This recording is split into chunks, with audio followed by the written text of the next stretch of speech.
Everybody wants a decent, well-paid and quality job. But if you're Black, Roma, Muslim, or a migrant from a non-EU country living in Europe, discrimination is a major obstacle when looking for a job and when you're in a job. For women with a minority or migrant background, it's even worse.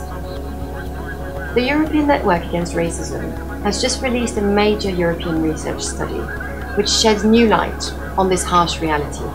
Every 8th person living in the European Union today has an ethnic or religious minority background.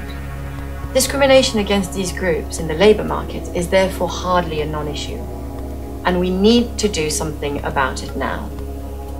The economic and financial crisis has worsened existing discrimination against minorities and migrants and has increased the employment gap between ethnic minorities and the majority population. For instance, in Finland and Belgium, unemployment rates are 3 times higher for people born outside the EU compared to the native-born population. Migrants and minorities face discrimination when they're applying for jobs.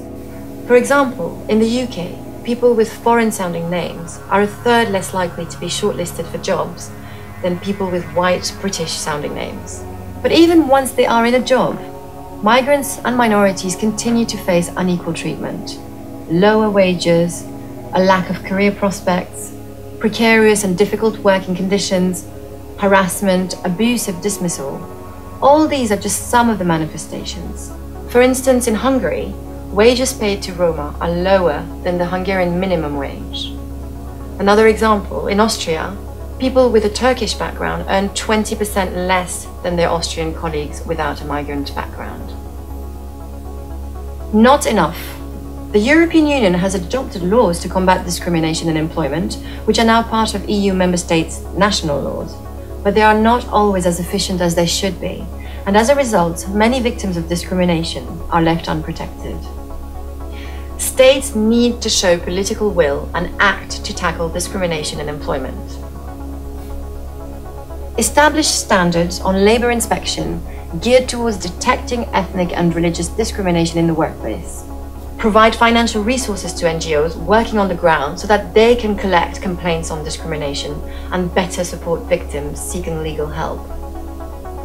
Respect the equal status for equal work principle and ensure all the workers enjoy equal treatment in the workplace. And last but not least, collect equality data to measure racial and religious discrimination in employment. We know that if we're not counted, we do not count.